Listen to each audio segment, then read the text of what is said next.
Hi! అందరూ ఎలా ఉన్నారు? ఇప్పుడు నేను చూపించబోయే రెసిపీ వచ్చేసి ఫిష్ ఫ్రై. తక్కువ ఇంగ్రీడియెంట్స్‌తో లైట్ ఆయిల్‌తో ఈ రెసిపీనైతే చేయబోతున్నాను. అందరూ తప్పకుండా చూడండి. ఫస్ట్ మనం ఫిష్‌ని క్లీన్ చేసుకొని, అందులో పసుపు, కారం, ఉప్పు వేసి పక్కన పెట్టుకోవాలి. తర్వాత అందులో అల్లం వెల్లుల్లి పేస్టు, జీలకర్ర, ధనియాల పౌడర్ అండ్ పసుపు, ఉప్పు, కారం, కొత్తిమీర, కరివేపాకు వేసి బాగా మిక్స్ చేసుకొని మ్యారినేట్ చేసి పక్కన పెట్టుకోవాలి. తర్వాత ఒక పాన్ పెట్టుకొని 2 టేబుల్ స్పూన్ ఆయిల్ వేసి ఫిష్ పీసెస్‌ని ఒక్కొక్కటిగా వేసి మనం సిమ్‌లోనే పెట్టి మూత పెట్టుకొని ఫ్రై చేసుకోవాలి. తర్వాత టర్న్ చేసుకొని ఇంకో సైడ్ కూడా సేమ్ రేషియోలో ఫ్రై చేసుకుంటే అంతే. చాలా సింపుల్ అండ్ క్విక్‌గా అయిపోయే ఫిష్ ఫ్రై.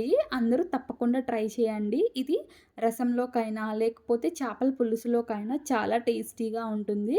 అండ్ అలాగే నా వీడియోస్ చాలా లేట్ అవుతున్నాయి. ఇక నుండి రెగ్యులర్‌గా పోస్ట్ చేస్తాను. నచ్చితే గనుక లైక్ చేయండి, సబ్స్క్రైబ్ చేసుకోండి. Until then bye bye.